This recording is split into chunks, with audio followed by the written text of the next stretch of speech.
तो student I will talk about the stability of the complexes. इसमें हम stability of complex की बात करेंगे कि कोई कॉम्प्लेक्स कितना स्टेबल है। स्टेबिलिटी का टर्म होता है कि मतलब सेल्फ लाइफ कितनी है। तो स्टेबिलिटी यहाँ पर कॉम्प्लेक्स की दो तरह से बताई जाती है, एक तो काइनेटिक स्टेबिलिटी और थर्मोडायनेमिक स्टेबिलिटी। तो वन बाय वन दोनों टर्म्स को हम समझेंगे और यहाँ पर ट्राई करेंगे कि इन दोनों में क्या डिफरेंस है उसको समझने की। तो first of all we will see the kinetic stability. Kinetic stability किसी कॉम्प्लेक्स की, कॉम्प्लेक्स मतलब इस तरह से कॉम्प्लेक्सेस होते हैं वो काइनेटिकली कितने स्टेबल है उसको किस तरह से देखते हैं। काइनेटिक स्टेबिलिटी का मतलब क्या है। तो बच्चों kinetic stability tells about the reactivity of the complex. ये असल में स्टेबिलिटी टर्म लगा हुआ है लेकिन रियल में स्टेबिलिटी नहीं है। ये हमें क्या बताती है बच्चों कि कोई कॉम्प्लेक्स कितना रिएक्टिव है, उसकी रिएक्टिविटी कितना रिएक्टिव है सॉल्यूशन के अंदर, है ना। तो it tells about the reactivity, it tells about the reactivity of the complex, reactivity of the complex। और इन अदर वर्ड्स हम कह सकते हैं, और इन अदर वर्ड्स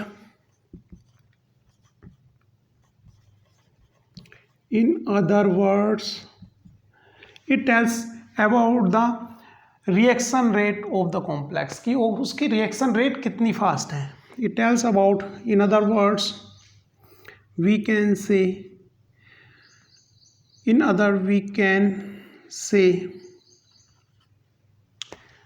से it is related to the rate of the reaction, related to the rate of the reaction।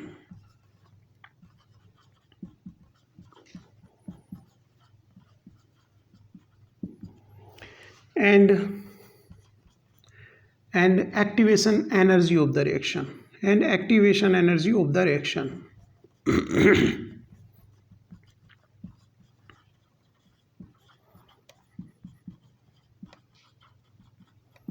तो बच्चों ये हमें रिएक्शन के बारे में बताता है, उसकी रिएक्टिविटी, कॉम्प्लेक्स कितना रिएक्टिव है या उसका रेट ऑफ रिएक्शन क्या है। दोनों ही की बात है कि रिएक्शन कितनी फास्ट जा रही है, उसके रेट के बारे में बताएगा, है ना। और रेट किस रिएक्शन का, मान लिया रिएक्टेंट ये है, यहाँ पर है, तो और उसको क्या करना पड़ता है, एक बैरियर क्रॉस करना पड़ता है तो प्रोडक्ट में चेंज होता है। ये रिएक्टिविटी, ये है है ना, ये है रिएक्टेंट, और रिएक्टेंट को रिएक्शन होती है तो किस में चेंज हो जाती है, प्रोडक्ट में। ये प्रोडक्ट है, तो ये जो डिफरेंस है यहाँ से यहाँ तक का, ये क्या कहलाता है, एक्टिवेशन एनर्जी। अगर ये एक्टिवेशन एनर्जी बच्चों कम है तो रिएक्टेंट को कम एनर्जी का गैप क्रॉस करना पड़ता है और रिएक्शन क्या होती है, फास्ट होती है ना। तो एक्टिवेशन एनर्जी यहाँ से यहाँ का जो गैप है, ठीक है, ई से इसको हम डिनोट करते हैं। अगर ये गैप क्या है, काफ़ी बड़ा है, तो रिएक्शन को काफ़ी डिफिकल्टी होगी क्रॉस करने में, क्योंकि हायर एनर्जी बैरियर उसको क्रॉस करना है। तो काइनेटिक स्टेबिलिटी जो है हमारी रिएक्शन रेट से रिलेटेड है। असल में ये हमें रेट, रफ्तार, कितनी तेज़ी से रिएक्शन दौड़े, कॉम्प्लेक्स कितना रिएक्टिव है, ठीक है। तो यहाँ पर काइनेटिक स्टेबिलिटी में दो टर्म आती हैं, समझ में आ गई होगी। असल में ये स्टेबिलिटी यहाँ पर लगा है टर्म, लेकिन ये उसके रेट ऑफ रिएक्शंस के बारे में बता रहा है, रिएक्टिविटी के बारे में बता रहा है। एक्टिवेशन एनर्जी से रिलेटेड है। अगर एक्टिवेशन एनर्जी लोअर होगी तो रिएक्शन फास्ट होगी, अगर एक्टिवेशन एनर्जी ज़्यादा होगी तो ज़्यादा क्रॉस करना पड़ेगा बैरियर और रिएक्शन क्या होगी, स्लो होगी, ठीक है। तो रेट के बारे में ये बताता है। तो बच्चों यहाँ पर दो टर्म चलती हैं काइनेटिक स्टेबिलिटी में, एक चलते हैं लेबाइल, एक कुछ कॉम्प्लेक्सेस कहलाते हैं लेबाइल और कुछ कॉम्प्लेक्सेस कहलाते हैं इनर्ट। कुछ कॉम्प्लेक्सेस क्या कहलाते हैं बच्चों, लेबाइल, और कुछ कॉम्प्लेक्सेस कहलाते हैं इनर्ट। लेबाइल बच्चों किसको बोलते हैं, अगर आसानी से इजीली कॉम्प्लेक्स का लिगेंड सब्स्टिट्यूशन रिएक्शन दे दे, एक्सचेंज हो जाए, ऐसे कॉम्प्लेक्स जो 1 मिनट से पहले रिएक्शन में पार्टिसिपेट करें तो लेबाइल कहलाते हैं। एकदम फास्ट रिएक्शन हो, है ना, शॉर्ट टाइम में सब्स्टिट्यूशन रिएक्शन हो, उसका सब्स्टेंट जो है एक लिगेंड रिप्लेस हो जाए दूसरे लिगेंड से। तो इस तरह के कॉम्प्लेक्सेस क्या कहलाते हैं बच्चों, लेबाइल कॉम्प्लेक्सेस कहलाते हैं, जिनमें रिएक्शन का जो ड्यूरेशन है वो काफ़ी लॉन्ग हो और आसानी से सब्स्टिट्यूशन रिएक्शन ना हो। तो उस तरह के कॉम्प्लेक्सेस क्या कहलाते हैं, इनर्ट कॉम्प्लेक्सेस कहलाते हैं। तो यहाँ पर के लेबाइल कॉम्प्लेक्सेस हम किनको बोलेंगे, और इनर्ट को, है ना। The duration of reaction is, इसमें क्या होता है, reaction the substitution reaction, the substitution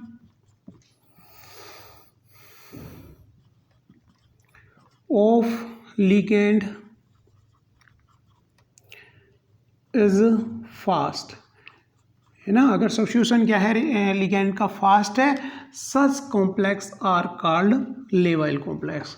such complex are called, इस तरह के complex, such complex are called लेवाइल कॉम्प्लेक्स।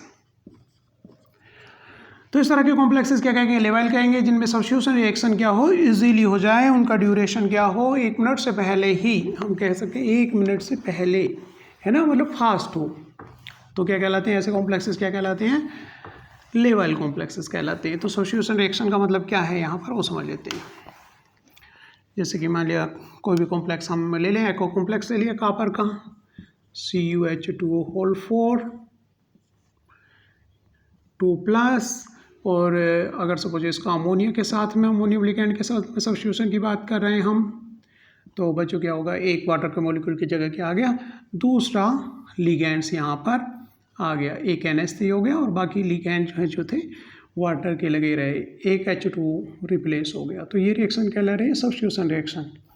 अगर जिन कॉम्प्लेक्सेस में इस तरह से लिगेंड का सब्स्टिट्यूशन तेजी से होता है वो क्या कहलाते हैं बच्चों, लेवाइल कॉम्प्लेक्स कहलाते हैं, और जिनमें सब्स्टिट्यूशन क्या होता है, स्लो होता है, तो क्या कहलाते हैं बच्चों, ठीक है, वो कहलाते हैं इनर्ट कॉम्प्लेक्स, वो हमारे कहलाते हैं। तो इसे बोल रहे हैं बच्चों सब्स्टिट्यूशन रिएक्शन। तो इस तरह के कॉम्प्लेक्सेस क्या है, लेवाइल है। अगर ये इसमें ड्यूरेशन जो टाइम जो है रिएक्शन का होने, सब्स्टिट्यूशन होने का काफ़ी ज़्यादा हो, तो क्या कहलाता है बच्चों, इनर्ट कॉम्प्लेक्स वो कहलाएंगे। इनर्ट का तो मतलब समझिए जो रिएक्ट ना करें। तो हमने यहाँ पर काइनेटिक स्टेबिलिटी की बात की। काइनेटिक स्टेबिलिटी का मतलब बच्चों उसकी रिएक्टिविटी से है, किसी भी कॉम्प्लेक्स की रिएक्टिविटी से है कि कितना फास्ट वो रिएक्शन में पार्टिसिपेट करता है। सब्स्टिट्यूशन रिएक्शन की बात है तो यहाँ पर कितना फास्ट वो सब्स्टिट्यूशन रिएक्शंस देता है।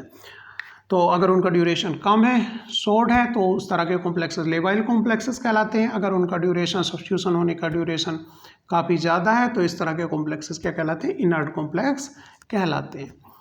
लेकिन तो फिर इसका मतलब जो है काइनेटिक स्टेबिलिटी का मतलब है कितना फास्ट रिएक्ट कर रहा है, ठीक है, इक्विलिब्रियम एग्जिस्ट होने में। तो फिर थर्मोडायनामिक स्टेबिलिटी का क्या मीनिंग है और वो किस तरह से इससे डिफरेंट है, तो बच्चों तो समझते हैं थर्मोडायनामिक स्टेबिलिटी।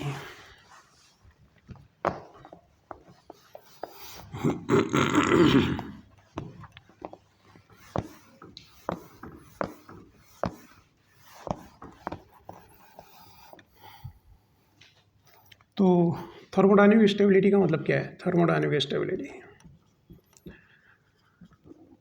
Dynamic stability.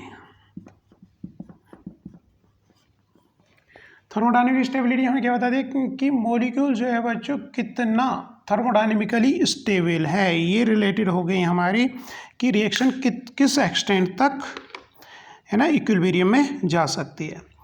तो ये हमारी थर्मोडायनामिक स्टेबिलिटी कहती क्या है। थर्मोडायनामिक स्टेबिलिटी बच्चों ये हमें बताती है, thermodynamic stability of the complex refer to its tendency to exist under equilibrium condition. It determine the extent to which the complex will be formed, है ना। तो बच्चों it determine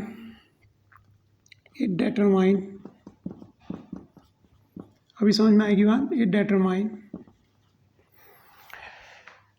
the extent to which complex is formed।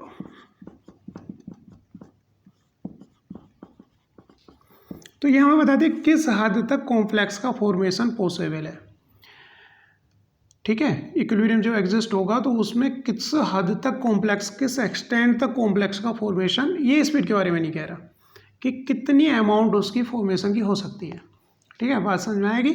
अभी आगे हम फिर इसकी बात करते हैं। It depends on the stability, of the bonds, है ना। It depends on the stability, है ना। It depends on the strength of strength of metal ligand bond and change in reaction gives free energy, and change in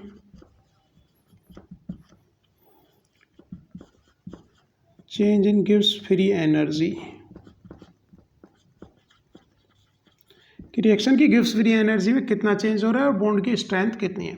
तो कोई example हम ले लेते हैं यहाँ पर, जैसे कि मान लिया कॉपर का कॉम्प्लेक्स है, एक्वा कॉम्प्लेक्स, तो यहाँ वाटर लिख दिया मैंने 2+, और ये रिप्लेस हो रहा है NH3 से। बच्चों ये रहेगा इक्विलिब्रियम में, तो यहाँ पर ये NH3 सब्स्टिट्यूशन रिएक्शन हो गई, तो कॉपर का क्या बच गया बच्चों, NH3 लिगेंड्स यहाँ पर आ गए, होल 4 2+ प्लस कितने 4H2O, ठीक है। तो यहाँ पर रेट से मतलब नहीं कितना फास्ट ये बन गया, लेकिन किस एक्सटेंट से, किस हद तक, क्योंकि ये रिप्रेजेंट सपोज जिसका इक्विलिब्रियम कांस्टेंट K है, तो K लिखा किस तरह से इक्विलिब्रियम कांस्टेंट बच्चों लिखा जाता है, प्रोडक्ट की कंसंट्रेशन, क्योंकि रिएक्शन हो रही है एक्वा सॉल्यूशन में हो रही है, तो हम वाटर को छोड़ देंगे। तो यहाँ पर क्या लिख सकते हैं, प्रोडक्ट की कंसंट्रेशन Cu NH3 होल 4 2+ upon concentration of this CuH2O होल 4 2+ प्लस इंटू NH3, जैसे कि इक्विलिब्रियम कांस्टेंट लिखते हैं वही मैं यहाँ पे लिख रहा हूँ। तो हमें बच्चों ये इक्विलिब्रियम कांस्टेंट से रिप्रेजेंट की जाती है किस हद तक। देखो प्रोडक्ट ज़्यादा बना होगा, ये तो तराजू की तरह हो गया, CuNH3 अगर ये ज़्यादा स्टेबल है तो ये ज़्यादा अमाउंट में बनेगा, अगर इसकी गिव्स फ्री एनर्जी बच्चों ज़्यादा कम है तो हमारा K ज़्यादा होगा। तो ये बताती है हमें कितनी अमाउंट में बन रहा है। ये मान लिया 99% बन रहा है, ये केवल 1% बचा, इक्विलिब्रियम दोनों में एग्जिस्ट हो गया, ठीक है। अगर ये ज़्यादा स्टेबल है तो ये ज़्यादा अमाउंट में बनेगा वहाँ पर। लेकिन जो काइनेटिक स्टेबिलिटी थी वो बता रही थी कि रिएक्शन कितना फास्ट हो रही है, कितना जल्दी वो बन जाएगा। ये इनर्ट है कि लेवाइल है, लेवाइल होगा तो रिएक्शन सब्स्टिट्यूशन रिएक्शन फास्ट हो जाएगी। लेकिन थर्मोडायनेमिक स्टेबिलिटी हमें क्या बता रही है, थर्मोडायनेमिक स्टेबिलिटी बता रही है कि K कितना आएगा, K से रिप्रेजेंट करते हैं। अगर ये ज़्यादा स्टेबल है, कॉपर नाइट्रोजन बोर्ड ज़्यादा स्टेबल है, तो ये 99% हो सकता है, 99% ही कन्वर्ट हो जाएगा, केवल 1% बचा रहे। तो यहाँ K कितना आ जाएगा, ये 99 है, ये 1 बचा है ना, तो कितना आएगा 99 आ गया K, ठीक है। अगर मान लीजिए ये ज़्यादा स्टेबल है उससे थर्मोडायनेमिकली गिव्स फ्री एनर्जी, तो हम यहाँ पर जो थर्मोडायनेमिक स्टेबिलिटी की यहाँ पे बात कर रहे हैं, हम ये बात कर रहे हैं, हम बच्चों इसकी बात कर रहे हैं। यहाँ पे प्रोडक्ट है, यहाँ रिएक्टेंट है, ये जो गैप है अगर ये ज़्यादा स्टेबल है तो ये ज़्यादा चेंज होगा, अगर कम स्टेबल है तो कम चेंज होगा। तो इन दोनों के बीच में जो इक्विलिब्रियम बनेगा तो ये gives free energy delta G जो गिव्स फ्री एनर्जी उस पर डिपेंड करेगा कि, जबकि हमारा जो है ये थर्मोडायनेमिक स्टेबिलिटी, इसके ये कितना स्टेबल है, ज़्यादा स्टेबल है तो ज़्यादा होगा। तो इसे हम रिप्रेजेंट करते हैं K से, इक्विलिब्रियम कांस्टेंट से हम बताते हैं। तो ये कहानी है थर्मोडायनेमिक स्टेबिलिटी की, थर्मोडायनेमिक स्टेबिलिटी। लेकिन हम काइनेटिक स्टेबिलिटी की अगर बात कर रहे हैं तो बच्चों काइनेटिक स्टेबिलिटी में हम क्या कह रहे हैं कि रिएक्शन कितना फास्ट होती बनेगी। प्रोडक्ट से अगर रिएक्टेंट बना तो ये जो गैप है इसकी बात कर रहे हैं, ये जो हमारा एक्टिवेशन एनर्जी की जो गिव्स फ्री एनर्जी है उसकी, अगर छोटा है तो रिएक्शन फास्ट होगी, ज़्यादा है तो अगर ये गैप बड़ा हो गया तो क्या होगी, रिएक्शन स्लो होगी। लेकिन यहाँ पर थर्मोडायनेमिक स्टेबिलिटी में हम इस गैप की बात करते हैं, ठीक है। ये गैप बड़ा है तो रिएक्टेंट ज़्यादा अमाउंट बनेगा, अगर गैप छोटा है तो ड्राइविंग फोर्स कम हो गया। तो थर्मोडायनेमिक स्टेबिलिटी हमें बताती है कि किस हद तक इक्विलिब्रियम किधर शिफ्ट रहेगा, इधर ज़्यादा शिफ्ट रहेगा कि कम शिफ्ट रहेगा। जबकि काइनेटिक स्टेबिलिटी हमें क्या बताती है कि कितना फास्ट ये इक्विलिब्रियम एग्जिस्ट हो जाएगा। हो सकता है कि यहाँ पर बहुत बड़ा एनर्जी बैरियर के पास जा रहे हो तो रिएक्शन स्लो होगी, लेकिन ये जो ड्राइविंग फोर्स है इक्विलिब्रियम किस हद तक रिएक्टेंट बनता है, तो उसी की बात यहाँ पर करते हैं। Thermodynamic stability determine the extent to which complexes form, किस हद तक कॉम्प्लेक्स फॉर्म्ड होगा it depends on the strength of metallic and, ज़्यादा अच्छे से स्ट्रॉन्ग बॉन्ड होंगे तो ज़्यादा बनेंगे। इक्विलिब्रियम अधिकतर किधर, प्रोडक्ट की तरफ शिफ्ट रहेगा। अगर स्ट्रॉन्ग बॉन्ड नहीं होंगे तो किधर रहेगा, रिएक्टेंट की तरफ इक्विलिब्रियम शिफ्ट रहेगा, के की वैल्यू कम होगी। तो ये रिप्रेजेंट किया जाता है ना, it represent in term of equilibrium constant. तो थर्मोडायनेमिक स्टेबिलिटी क्या होती है बच्चों, it represent in term of equilibrium constant।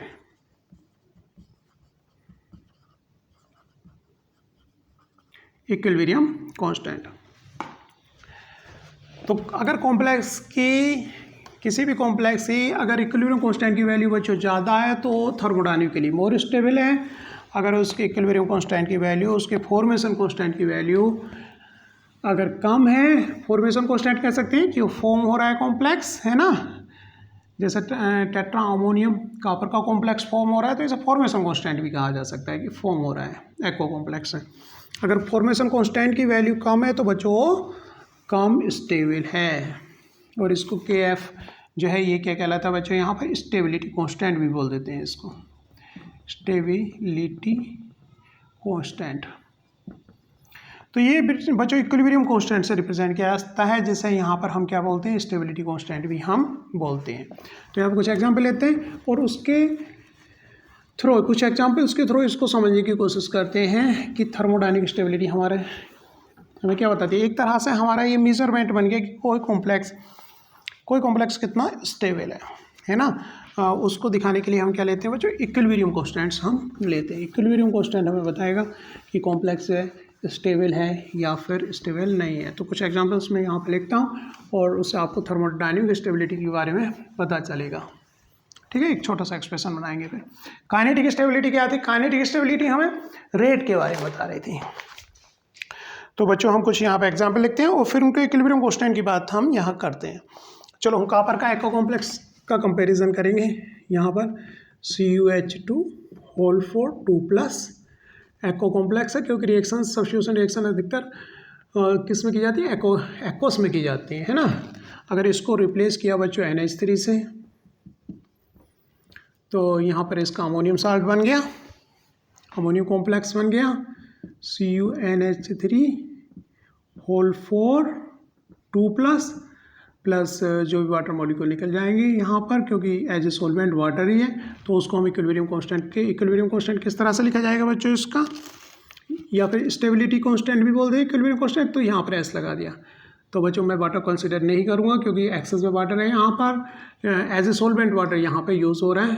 तो इसका equilibrium constant concentration of product upon concentration of reactant, तो इस तरह से लिखा जाएगा CuNH3 whole 4 2+ upon CuH2 whole 4 2+ और NH3 की power 4।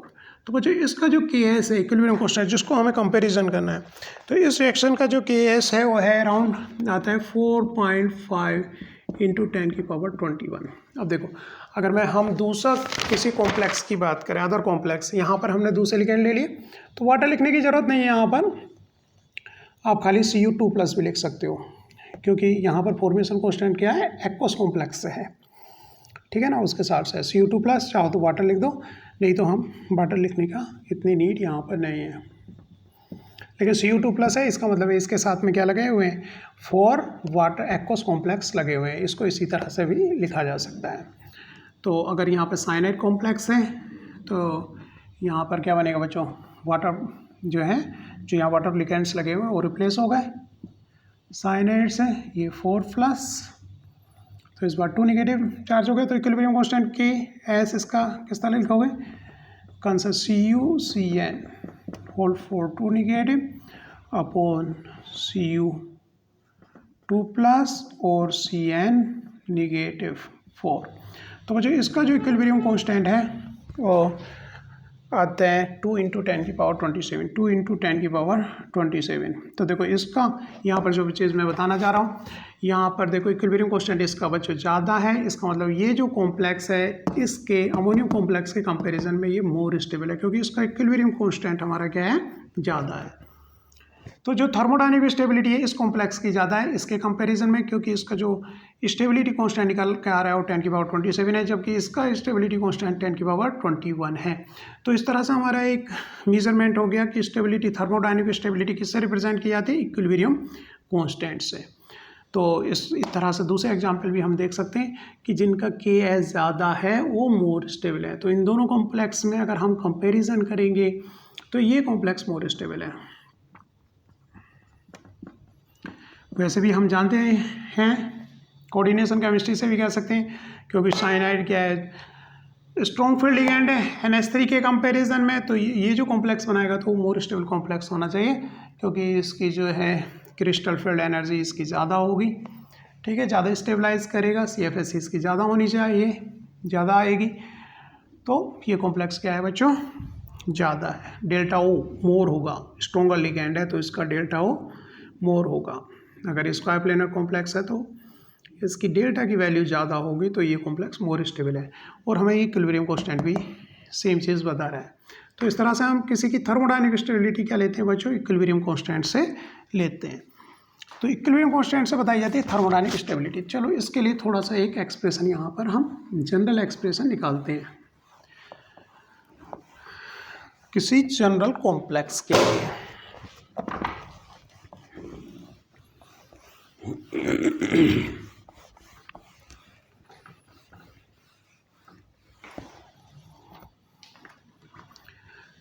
let us take an example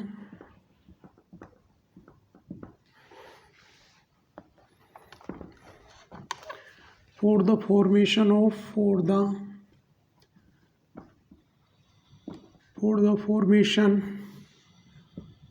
complex MLN। Suppose n ligands उसके चारों तरफ लगे हुए हैं, है ना। तो यहाँ पर हम इसका स्टेप वाइज फॉर्मेशन की बात करेंगे। तो ओवरऑल रिएक्शन, अगर इसके ओवरऑल रिएक्शन की बात करें,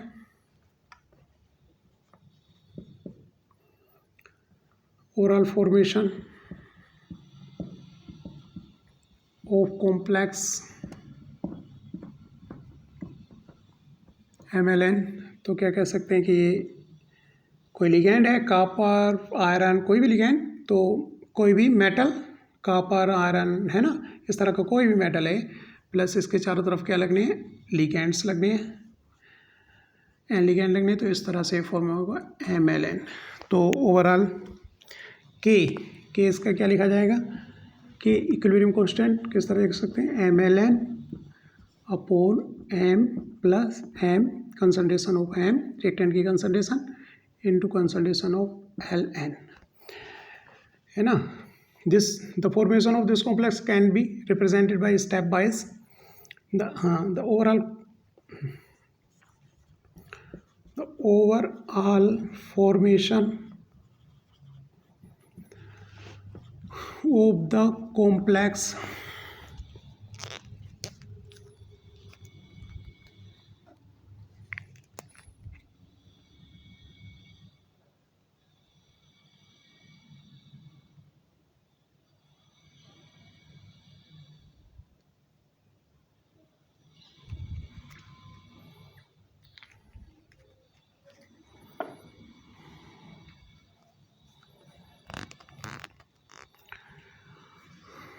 the complex can be represented by stepwise formation in the following way, by stepwise formation by the following way।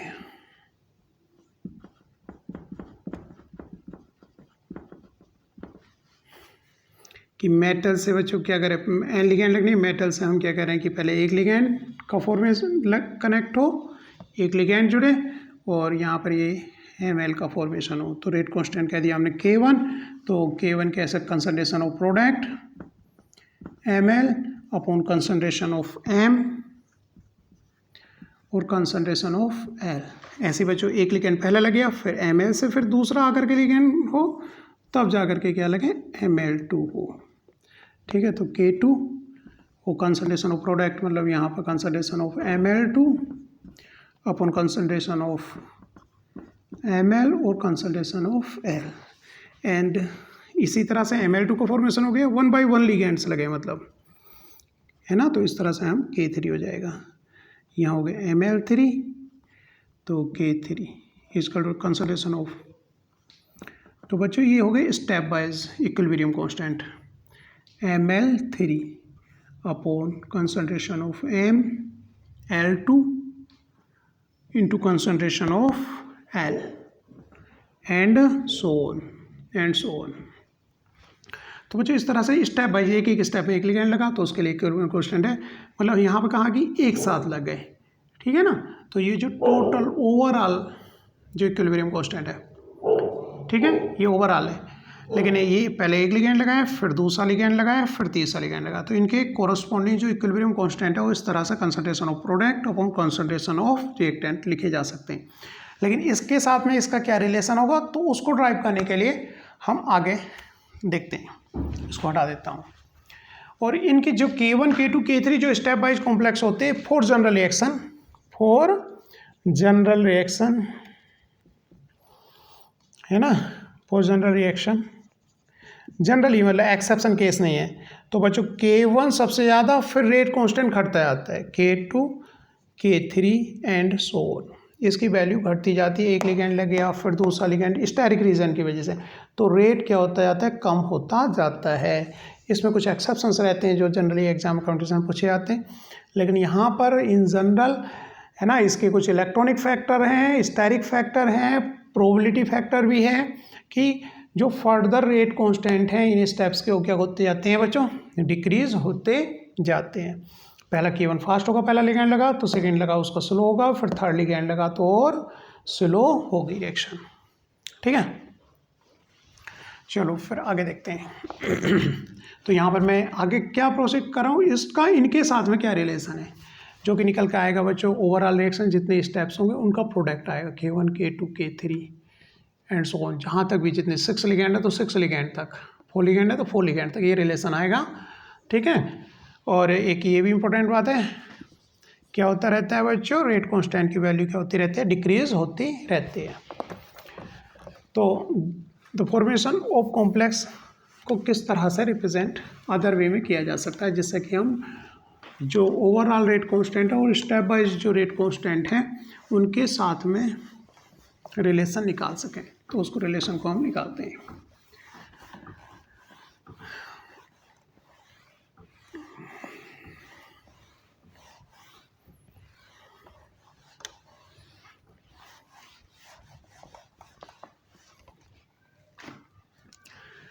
The formation of complex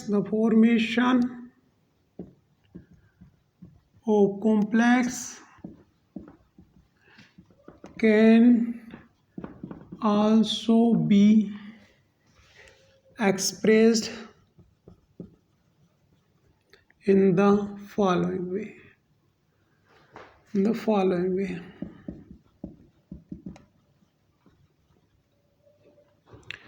तो हम यहाँ पहले स्टेप वाइज था, तो ओवरऑल अगर हम जैसे कि मान लिया बच्चों एक लिगेंड लगा पहले, अगर कॉम्प्लेक्स इस तरह से बनना है कि एक ही लिगेंड लगे तो Ml हो गया। लेकिन अगर मान लिया Ml2 बनना है तो 2 लिगेंड्स का इस तरह से भी एक साथ भी दिखा सकते हैं, Ml2 बना। और M+3 लिगेंड लगे तो ये ओवरऑल आ गए इक्विलिब्रियम, वहाँ 1-1 करके लगा रहते हैं ना, पिछले वाले रिएक्शन में ये तीनों के तीनों एक साथ लगा दिए।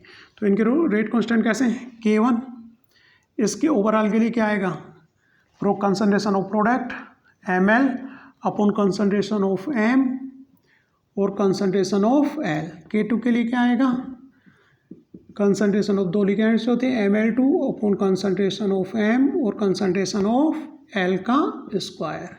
K3 concentration of product Ml3 है यहाँ पर अपॉन कंसंट्रेशन ऑफ M और लिगेंड क्या है, लिगेंड के आंसर 3 है। तो बच्चों इसका रिलेशन पिछली वाली जो इक्वेशन है उनके साथ में निकालने के लिए, तो K3 एंड सो ऑन, है ना, 6 लिखने लगे तो 6 के तरह। तो ये क्या है बच्चों, एक ओवरऑल, ये किस तरह के हैं बच्चों, ओवरऑल रेट कांस्टेंट है, ओवरऑल रेट कांस्टेंट। पीछे थे स्टेप वाइज रेट कांस्टेंट, तो K3 यहाँ से क्या निकल का है, ml3 upon concentration of M और कंसंट्रेट L की पावर 3। तो यहाँ पे क्या कर रहा हूँ बच्चों, मैं यहाँ पर मल्टीप्लाई कर दे रहा हूँ किससे, ml से कंसंट्रेशन ऑफ ml2 और कंसंट्रेशन ऑफ ml से, ऊपर मल्टीप्लाई कर दिया, नीचे भी कंसंट्रेशन ऑफ ml2 और कंसंट्रेशन ऑफ ml से, क्योंकि सेम थिंग से ऊपर नीचे मल्टीप्लाई कर दो तो कोई फ़र्क नहीं पड़ता। तो इस तरह से यहाँ पर मुझे इसको हम किस तरह से लिख सकते हैं, देखो ml को इधर ले आया मैं, उधर वाला जो ग्रीन वाला ml, और इसके नीचे मैंने लिख दिया एक m, और यहाँ से L3 है तो एक L ले लिया, फिर नेक्स्ट लिख दिया इनटू, यहाँ से ml2 ले लिया, यहाँ पर ले लिया बच्चों मैंने ml, और एक 3L थे तो एक L यहाँ पर ले लिया, इनटू यहाँ पर लिख दिया मैंने ml3 यहाँ से, और यहाँ पर लिख दिया ml2, ये वाला ml2 यहाँ, और ये एक L यहाँ ले लिया था, इसमें से एक L यहाँ ले लिया, एक L यहाँ ले लिया। और पीछे वाले जो स्टेप वाइज थे रेट कांस्टेंट, तो आप देखोगे यहाँ पर ये क्या है, K1 है, पीछे वाली जो रिएक्शन से की है, इंटू ये क्या है बच्चों, K2 है, इंटू क्या है ये K3 है। तो इस तरह से हम इनके बीच में रिलेशन निकाल सकते हैं, ये प्रोडक्ट में रहते हैं। तो Kn इसकल टू हो सकता है K1 इंटू उनके प्रोडक्ट में आएगा स्टेप वाइज के K3। तो बच्चों एक रिलेशन ये Kn आ गया, ठीक है। तो जो स्टेप वाइज रेट कांस्टेंट होते हैं उनका प्रोडक्ट ओवरऑल रेट कांस्टेंट के बराबर होता है। यहाँ से ये चीज़ प्रूफ हो रही है।